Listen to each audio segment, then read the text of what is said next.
Halo, saya Ina Yulistina, mahasiswi UIN SMH Banten dari Prodi Bimbingan Konseling Islam. Dalam video kali ini, saya akan membahas tentang psikoanalisis klasik Sigmund Freud. Sebelum itu, saya akan menjelaskan apa itu psikologi kepribadian. Nah, psikologi kepribadian adalah salah satu ilmu yang mempelajari tentang kepribadian manusia melalui tingkah laku atau sikap sehari-hari yang menjadi ciri khas seseorang, di mana kepribadian adalah merupakan salah satu bagian yang istimewa dan sangat penting dalam kehidupan manusia. Selanjutnya, pengertian psikoanalisis klasik Sigmund Freud. Psikoanalisis adalah sebuah cabang ilmu psikologi kepribadian yang dikembangkan oleh Sigmund Freud. Teori ini berfokus pada ketidaksadaran. Freud ini berpendapat bahwa pengalaman masa kanak-kanak, terutama konflik-konflik yang tidak terselesaikan, dapat meninggalkan bekas yang dalam di alam bawah sadar dan mempengaruhi perilaku kita sebagai orang dewasa. Tujuan utama psikoanalisis adalah untuk membawa konflik-konflik yang tersembunyi di alam bawah sadar ke permukaan kesadaran, sehingga individu dapat memahami dan mengatasi masalah psikologis yang mereka hadapi.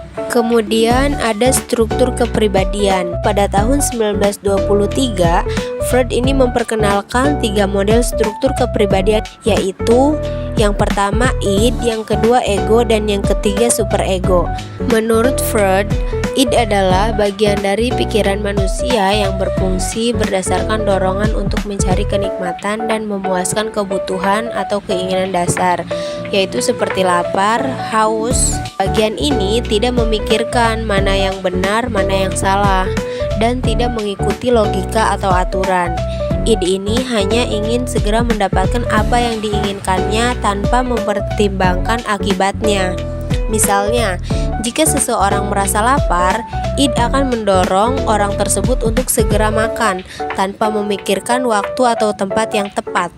Dalam hal ini, id hanya fokus pada pemuasan keinginan.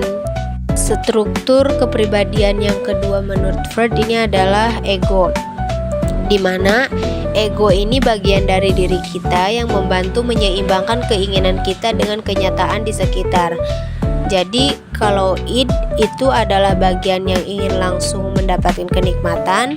Nah, kalau ego itu adalah yang akan mencari cara yang lebih baik dan lebih bijak atau lebih realistis untuk mendapatkannya. Misalnya, jika kamu merasa lapar, itu kan berasal dari id. Maka ego ini tidak langsung membuat kamu makan apapun. Ego akan berpikir, oh, saya harus mencari makanan yang baik dan tepat. Nah, jadi ego membantu kita untuk bersabar dan mencari cara yang tepat supaya kita tetap bisa mendapatkan apa yang kita inginkan dengan cara yang benar. Selanjutnya, struktur kepribadian yang ketiga, yaitu ada superego. Superego adalah bagian dari diri kita yang bertugas untuk mengawasi dan mengontrol perilaku kita berdasarkan nilai-nilai moral yang kita pelajari, terutama dari orang tua dan masyarakat. Jadi, superego memberitahu kita mana yang benar dan mana yang salah, atau mana yang baik dan mana yang buruk. Tujuan dari superego ini bukan untuk mencari kesenangan seperti id, atau untuk mencari solusi yang realistis seperti ego. Sebaliknya, superego ini berfokus pada moralitas, yang artinya superego ini berusaha untuk memastikan kita bertindak dengan cara yang dianggap benar dan sesuai dengan nilai-nilai yang kita pelajari. Meskipun hal ini tidak bisa membuat kita tidak langsung mendapatkan apa yang kita inginkan. Kemudian ada dinamika kepribadian. Dinamika kepribadian mengacu pada bagaimana bagian-bagian dalam diri kita, yaitu seperti emosi, pikiran, dan dorongan. Sigmund Freud mengembangkan teori tentang 3 bagian utama dalam kepribadian, yaitu id, ego, dan superego.